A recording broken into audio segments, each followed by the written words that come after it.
Hello, good evening, and welcome back. So, as scenes unfold in the US, I know that perhaps it isn't right for a UK citizen to commentate or put their own 2 cents in about what is going on in America. But seeing as the leader of the UK, Boris Johnson, has decided to weigh in, then I think it's about time that I put my 2 cents into the ring as well. As Boris Johnson condemns disgraceful scenes in the United States. What has Boris Johnson got to say in particular? Well, of course, he decided to tweet out about saying that, well, this is against democracy, don't you know? Well, of course, and this kind of thing can't be accepted because it's going against what the people have voted for. Except that isn't necessarily true. And with the BBC News, their live reporting, they wish to, of course, say how Trump and all his supporters are evil, and then citing Boris Johnson to tweet, and I quote, "Disgraceful scenes in US Congress. The United States stands for democracy around the world, and it is now vital that there should be a peaceful and orderly transfer of power." End quote. And to that, I intensely disagree with.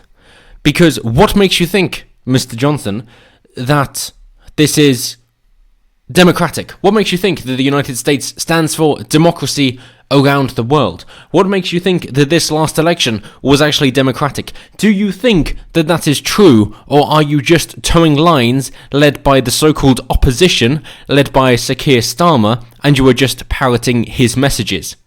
Is that actually what you truly believe? Or do you not actually believe in anything and you just wish to parrot what the Labour Party are saying? If so, then why the fuck do you call yourself a Conservative?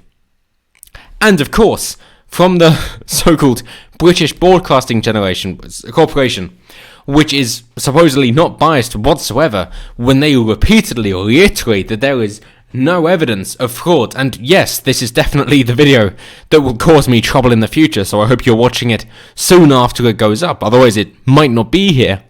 But yes, there is widespread election fraud, as in 6 states in the US, and not just Dominion voting machines, which have of course been used recently in Georgia and have been called into question, but with poll watchers being told to go home while votes still carry on. While there is a so-called water leak, so votes can't continue, and yet they do, while votes being found, which weren't there before, while votes being recorded from people who were born in 1900, while votes being recorded from people who do not live in the state, while votes being recorded from people who do not have a legitimate address in the state. That is the level at which we're talking about here. And there is undeniable proof of every single one of these claims. So for you to say there is no evidence, it's unsubstantiated, if you're trying to be generous, it is a lie. It is a blatant lie. Again and again, that is what we see. And yet that is what they keep pushing.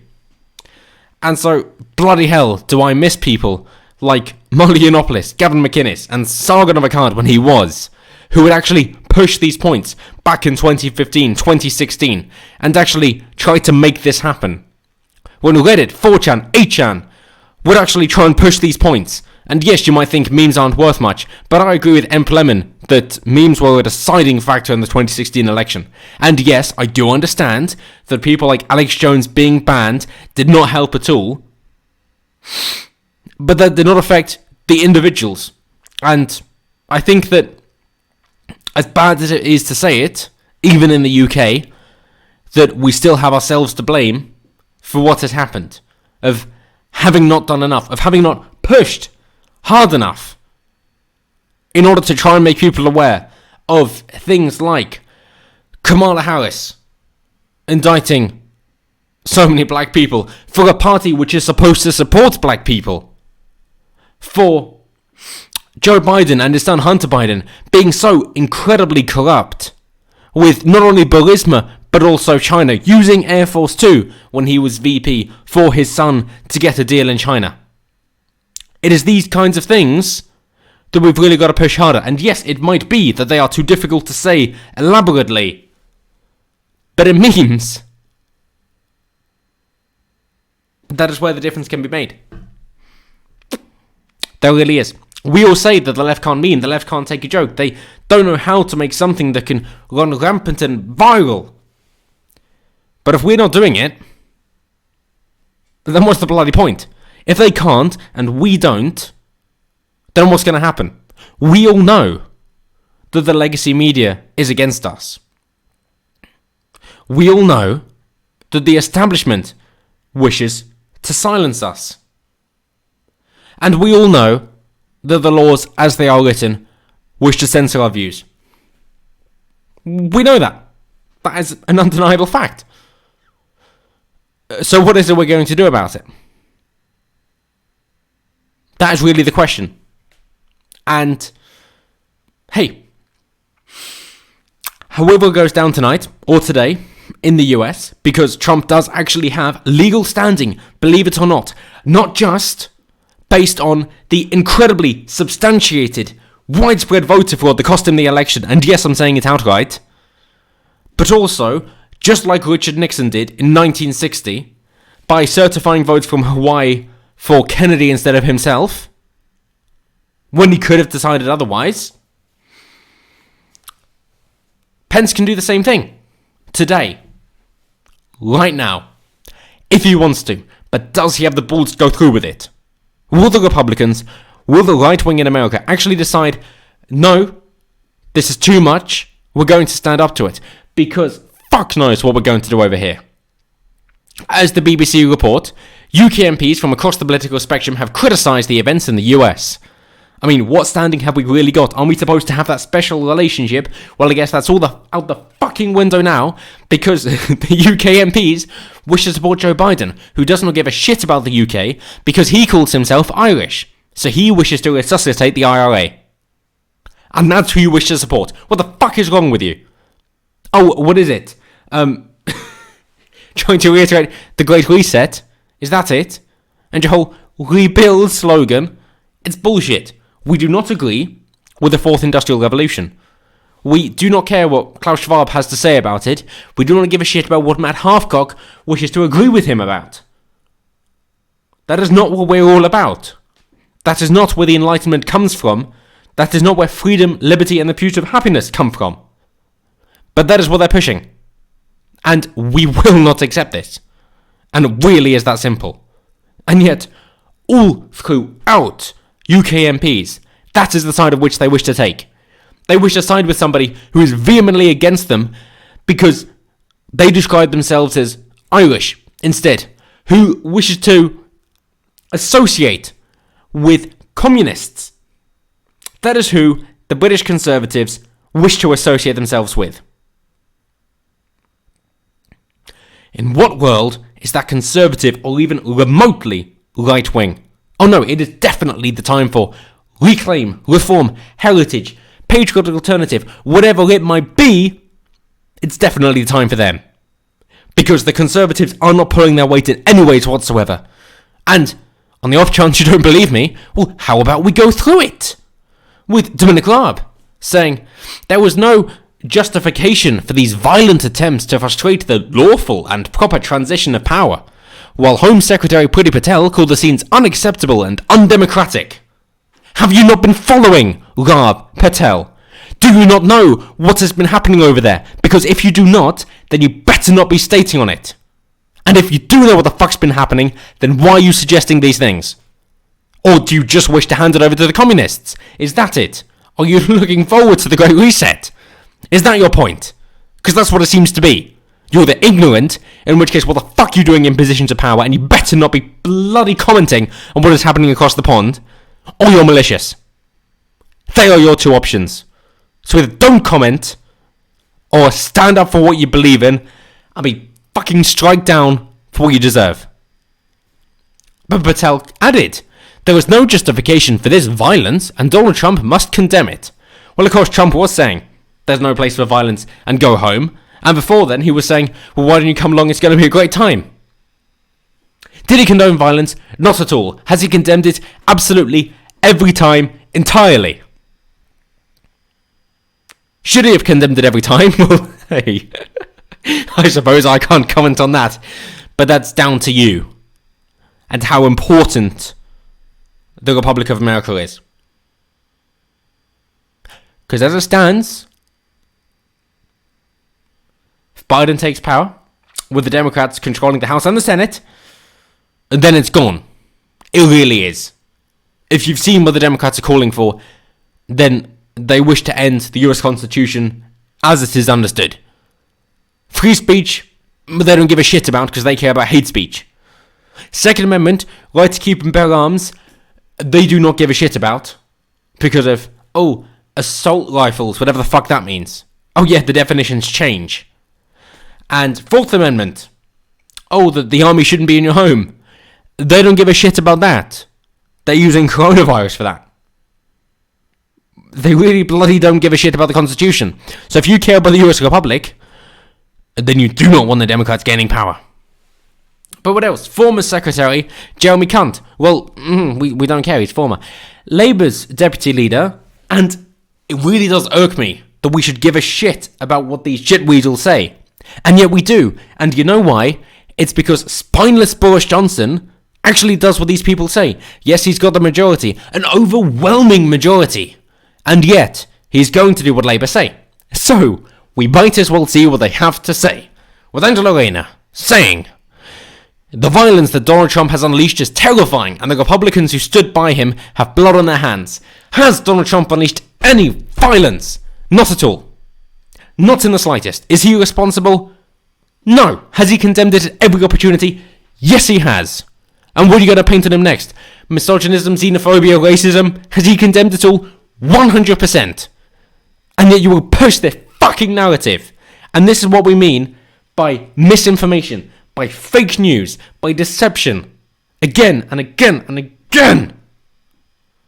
And this is why people have really had enough. That they are not going to stand by and let this happen. Because what is the end point of this? With your so-called political correctness. What's the idea? Initially, then, it's so that everybody is welcome. How does it end up? That jokes you can't say. Okay, maybe some people would accept that. Okay. It's like, disagreeing with somebody, or maybe firing somebody because they're not good enough for the job, that's blamed on racism. So, okay, I suppose that's plausible. Allowing young girls to get raped because the police are concerned, afraid of being called Islamophobic because of Muslim grooming gangs. At that point, I think it's fair to say it's gone a little too far, and we all know how it bloody well started. So how about we don't go down that slippery slope, and instead, we nip it in the bud. That's what I'm for. I'm not trying to say who stood by and had blood on their hands. What the fuck are you on about? How about you look into Northern England and the estimated 1 million of young girls who have been raped by Muslim grooming gangs? Well, Labour pushed it aside and paid people off in order for them not to be prosecuted, and then put restraining orders against their own bloody fathers so that they couldn't see their daughters who were being raped on a daily basis. Yeah, who's got blood on their hands now? You sick cunts! And then there's Shadow Foreign Secretary Lisa Nandy, who said the events were the legacy of a politics of hate that pits people against each other and threatens the foundations of democracy. Yeah. Really. You've got a president who says everybody's welcome if they agree with the American ideal of meritocracy, and if you work hard, you deserve it. That is the American dream. Meanwhile, the legacy media is slandering him, lying about him at every bloody opportunity, using out-of-context clips, if nothing else, in order to push an agenda. And yet, you have the gall to say that he has the legacy of politics of hate. How fucking dare you, Lisa Nandy? You're full of lies, just like the rest of them. How the fuck can you think this will continue? How long do you think the legacy media can actually maintain a smokescreen for you? Because this cannot last. People are waking up to this. That's why we're seeing what we're seeing in Washington, D.C., where they have the unconstitutional law of saying you do not have the right to the Second Amendment. That is the law in Washington, D.C.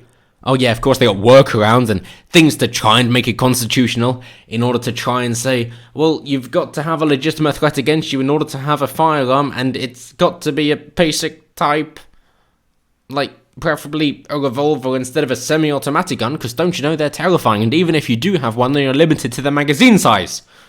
Oh, you've got half a dozen attackers? I guess you're fucked. But it's for your safety.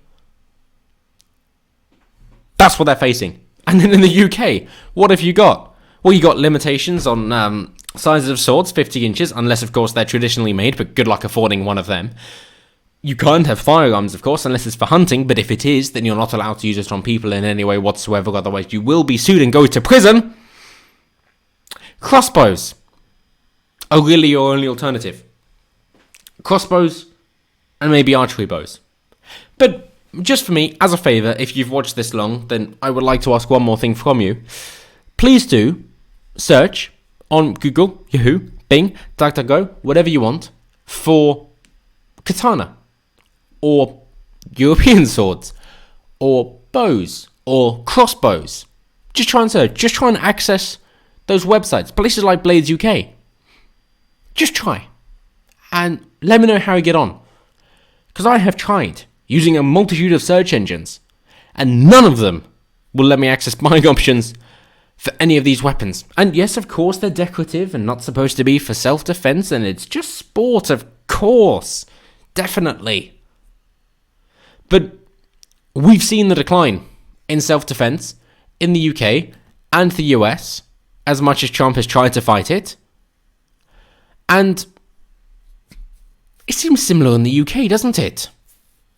So please do try. Please do. But while we're at it, why don't we go over what Biden said? Speaking from Wilmington in Delaware, because he wasn't going to be anywhere near Washington, D.C.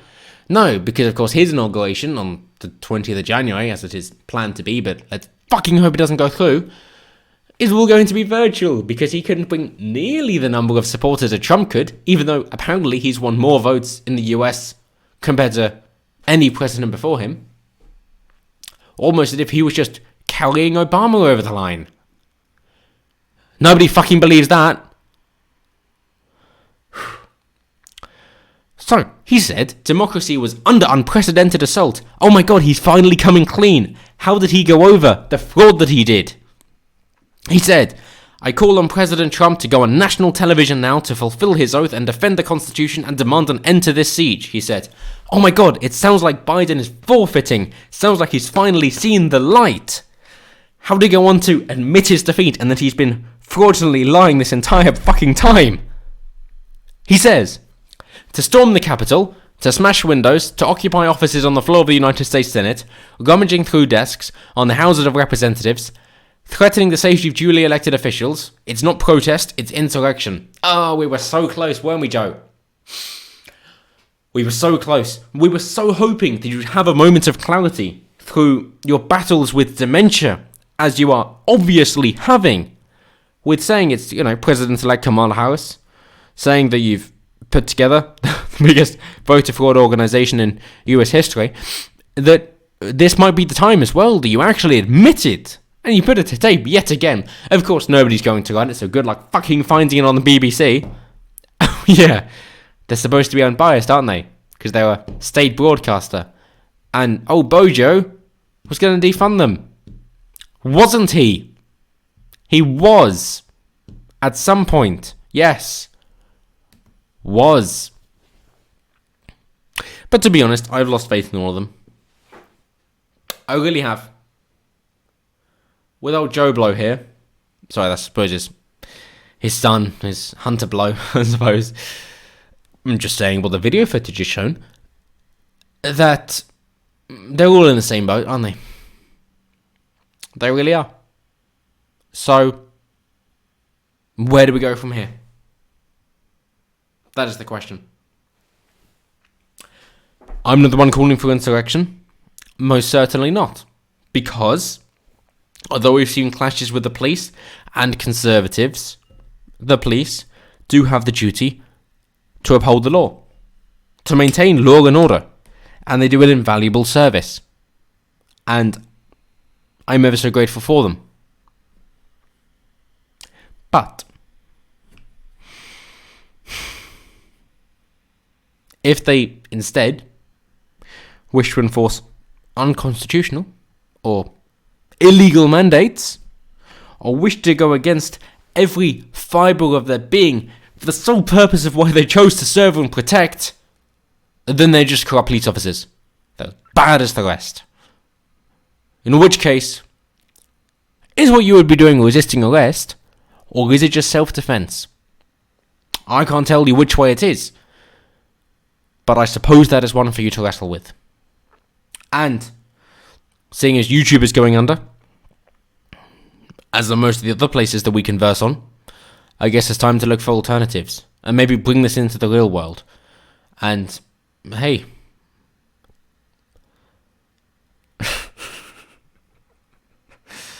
I guess it's time for some archery lessons, some sword lessons, and how to fire a crossbow. But that's it from me. Hopefully, Patriotic Alternative will pick up the mantle there. But as always, let me know what you guys think down below.